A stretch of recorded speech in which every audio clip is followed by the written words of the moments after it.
Chuck. And last but not least, we have Todd Sullivan. Hello,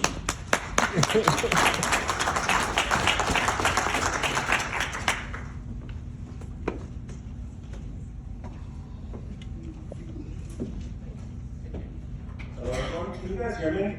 Yes. All right, so first I want to say happy holidays. It's really great to see everyone out here.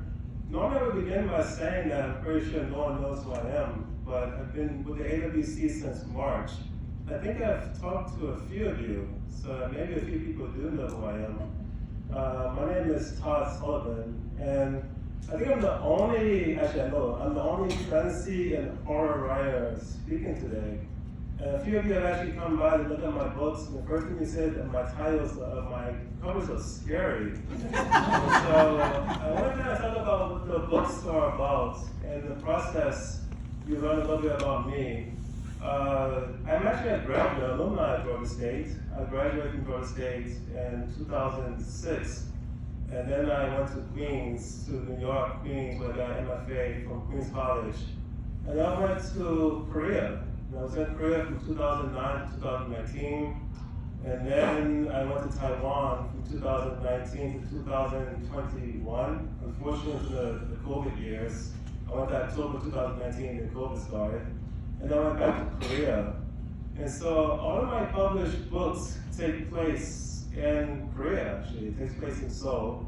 I have two book series. One is the fantasy one, takes place in a medieval version of Korea called Hankook. It's actually, Hankook is the Korean word for Korea, and South is the English word for South. And it's a hard word, both of them. And it's 3 books. It's Sullivan is the first one, There Will Be One is the second one, and then Blood Stew is the third one.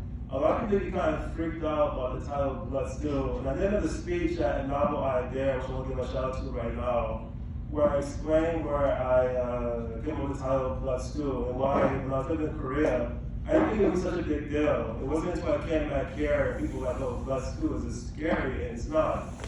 Actually, the fantasy series, I used to teach in Korea, so I want to try to be a teacher here. Can you raise your hand?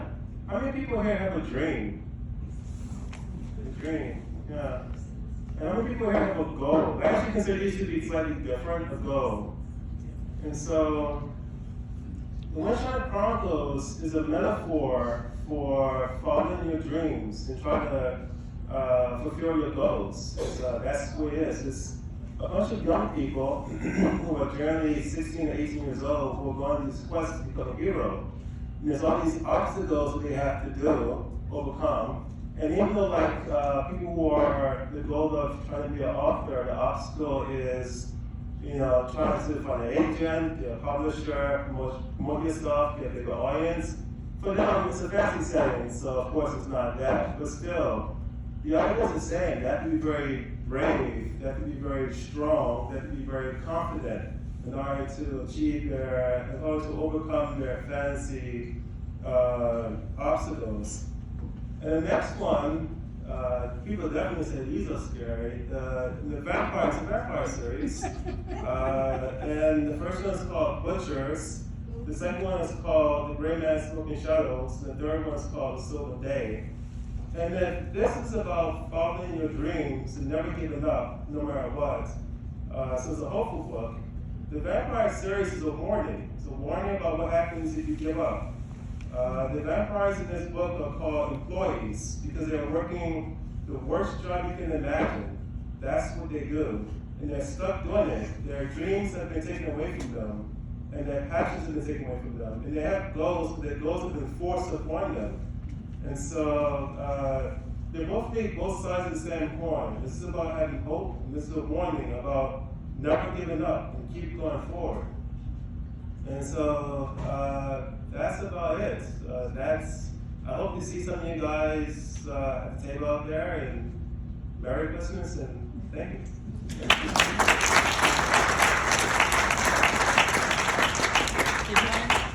Did you want to take any questions? Because you have 2 minutes. Oh, okay, yeah, sure. Anyone have a question? Yeah, go ahead. I kind of talked with your booth like a few hours ago, but I just wondered, why do you have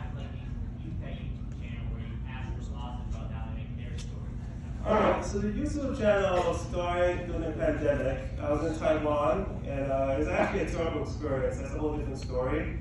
Like everyone else, I was trying to find connections. And so I have two publishers. My fantasy publisher is Booksigning Press. My horror publisher is Nightmare Press. And Nightmare Press actually released, it's actually on the table out there, the Vampire, Todd presents the Vampire Connoisseur. Now I wanted to interview some of these people who were publishing this book. I'm the one who chose the stories, I'm the one who edited it. So I wanted to interview them. So those are actually the first interviews on my channel. And right now I've actually interviewed more than 200 publishing writers from around the world. I've talked to a lot of people from around the world who are very passionate about writing, who are very dedicated about writing. So that's how it began. And just to do a shout out, it's on the AWC newsletter. But I'm happy to talk to people who have a fiction, an essay, a poem that's published. I would love to read it and then ask you some questions about it. It's like a 15-minute interview. And yeah, anyone who's interested, just email me and we can chat. How much time is left? That's it. Okay, cool. Thank you.